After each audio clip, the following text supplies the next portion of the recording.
Hello, welcome to another video. I'm Solvlyn from Solving the Mind. Let me ask you something. Have you ever found yourself in that trap? That important task, that training which could be a turning point in your journey, or that health commitment you know you need to take on? It's right there in your field of vision, screaming at you from your to-do list. And suddenly you get this irresistible urge to deep clear your browsing history, or maybe fall down a research rabbit hole on the secret lives of red pandas, or spend hours transfixed on the screen aimlessly. If this sounds familiar, congrats, you're part of the global procrastination club. But before you dive into self-criticism, labeling yourself lazy, confused, or weak, I need to flag something crucial. The problem isn't organization. Think with me. How much time did you waste today on trivial escapes while what really mattered sat waiting? And it's not, in a simplistic way, laziness. Laziness is apathy toward effort. Procrastination, active procrastination, is often a dedicated effort to dodge something heavier, more complicated, something that demands your max attention. And it's not merely a lack of organization either. Know why? You might be a spreadsheet wizard, have the most detailed organization known to humankind, and still you'll invent an excuse to delay what needs doing. What holds you back, and I want to be clear today, is a far subtler force, an invisible energy operating deep in your mind. Now, I want a frank deal. Be brutally honest with me, and especially with yourself. Have you ever postponed an essential activity, a work report, an apology, a life goal, and then tasted the bitter flavor of defeat? That feeling bordering on frustration for self-sabotaging yet again? If your answer was yes, understand this. This video isn't a lesson, it's a mandatory conversation with yourself. I want you to internalize this. Procrastination is a loop, a repeating pattern. What do I mean? I dare call it a nearly imperceptible brain tactic that our control center fires when confronted with certain demands. And the point is, most of the time, you don't even realize your mind is acting on its own. It's autopilot running backstage, steering your choices without your conscious control. But today, we'll expose this process. We'll dissect each piece, each mechanism. And the most important part, I'll show you how to shut down that code inside you. Please ignore all motivational cliches and overnight transformation promises. Here, we prefer to face reality unfiltered. As we dive into this self-discovery process, do yourself a favor. Grab a notebook, open your Notes app, and connect with the moment. Record the insights that arise. After all, in the next few minutes, your procrastination, this longtime partner, is about to start expiring. Insight 1. Procrastination isn't moral, it's mental. To beat it, we need to understand its true nature. I'll repeat, because it's vital. Procrastination isn't a character flaw. That must be your base understanding, so you stop attacking yourself. As long as you keep viewing yourself as lazy, you're aiming at the wrong identity. And that just fuels guilt and stagnation. This is a twisted diagnosis that leads to lousy therapy. If it's not laziness, Solvlyn, what is it? Procrastination is a defense strategy. It's a detour, a mechanism your mind uses to step away from something it finds painful or draining. And no, your brain isn't the villain. It does this in an attempt to avoid suffering. But what's suffering? I'm not talking about physical injury. I mean internal emotional discomfort. Those feelings that itch. Apprehension, indecision, anger, anxiety, boredom, and so on. You don't delay your tax return preparation because you're incurably idle. No, you delay because on some level, that task triggers tension. Who hasn't hesitated to begin a challenge? It could be lack of confidence, absence of a clear plan of where to start, could be sheer unfiltered boredom. The task is so tedious, so limp, your brain begs for any alternative offering more pleasure. After all, our minds live in the era of hyperstimulation. See? There's always an emotion, a negative feeling tied to the task. And your brain, programmed to avoid pain and seek gratification, does what makes sense in short term. It hunts the quick reward, be it a game, a sweet, a streaming binge, scrolling stories, or a really good coffee. Your mind reaches for anything that triggers a dopamine hit, a quick relief from the chore that's weighing you down. Remember this, the procrastination isn't about the task you're avoiding, but about the emotion you're trying to avoid. Understanding this is the key because it shifts the battle's focus. Insight 2. The weak spot of procrastination. Where's the real knot? This is precisely where we dig cause. We usually blame tools, environment, and ourselves, always superficially. But pay attention. The root of your procrastination isn't the smartphone, isn't the email pinging, isn't lack of self-control or a failed productivity method. Those are symptoms, escape routes you use, but not the main engine. The true origin grows from the fear of feeling. That talk about avoiding pain? Here's the dive. We're consciously or unconsciously fleeing from this emotional discomfort state. Think of it as an iceberg. The task you put off is just the tip that floats. The real threat is a massive underwater ice mass. The anxiety of failure, fear of criticism, sense of not measuring up. And I'll tell you now, this is tough, but maybe the turning point of this video. If you don't map your specific emotional trigger, you risk spending your entire life spinning in circles. You'll swap technique for app, promise for promise, new productivity hack after hack, without ever facing the real issue head-on. But here's the good news. Fears can be disarmed. Emotions can be managed. The key is identifying the exact feeling that task lights up in you. Be ruthless in honesty. And write that down, because identifying the trigger is half the war won. You already know who your inner enemy is.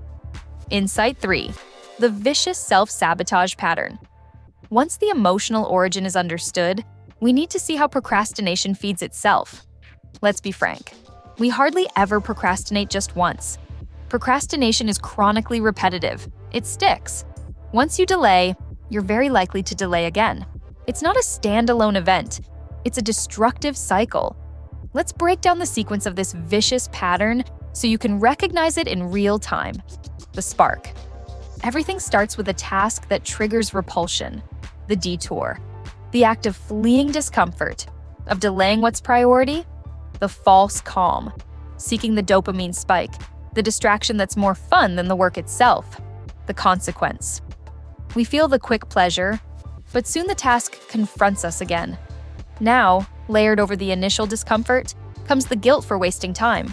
Anxiety kicks in, the deadline looms. See the snowball? The task that was merely bad is now a giant weight.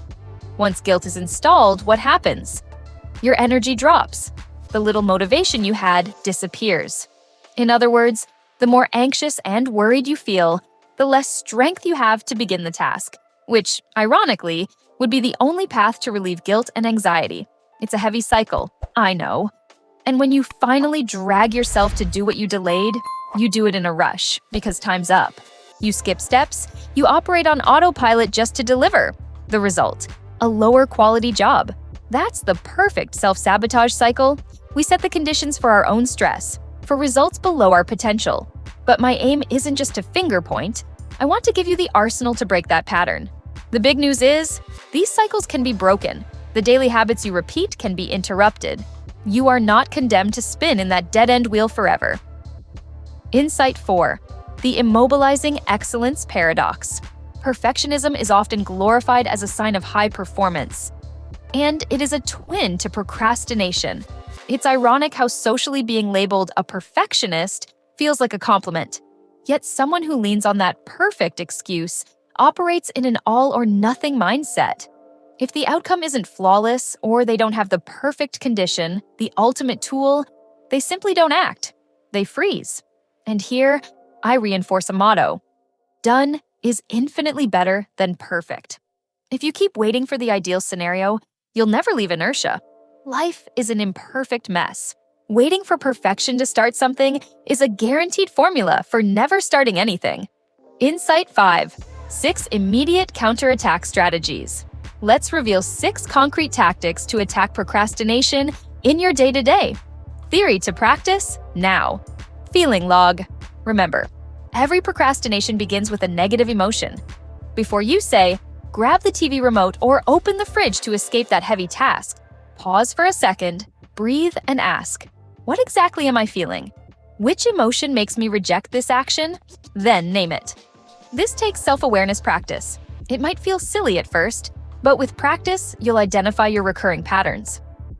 Breadcrumb method. What does it mean? When you tell yourself, I have to write the final chapter of my book today, huge weight, many topics, revisions, research. Your mission becomes break into tiny parts, slice into mini tasks. You won't say, I must finish the book. No, you'll focus on, today, I'll write just 150 words, only the intro of the chapter. See how digestible that is? And what happens? Your brain says, that's so little, let's get it done. Another example. Instead of I have to learn to edit videos today, you break. I'll spend 20 minutes today just researching basic shortcuts of a new editing software. The effort is so low, you start with no resistance. And once immersed, inertia pulls you to continue. The secret: make the first step ridiculously small. Inertia principle. Third weapon is action first. Never wait for inspiration. I don't trust motivation because it's a visitor who never sets an appointment. Motivation is, in fact, a derivative of action. Example: it hardly ever hits you to spontaneously jump out of bed at 5:30 a.m. to work out. But once you dress, lace your sneakers, and complete the workout, the energy surge and satisfaction that follow is motivation. Therefore, motivation shouldn't be the start. It's a reward that comes after you've moved. Focused countdown. Fourth tactic, a classic that works, the Pomodoro technique. This technique is simple and powerful. It means dividing your time into fixed intervals of intense focus, followed by short breaks. 25 minutes of work, 5 minutes break. Repeat. After 4 blocks, a longer break. The great merit: it diffuses intimidation. Focusing for 8 hours is scary.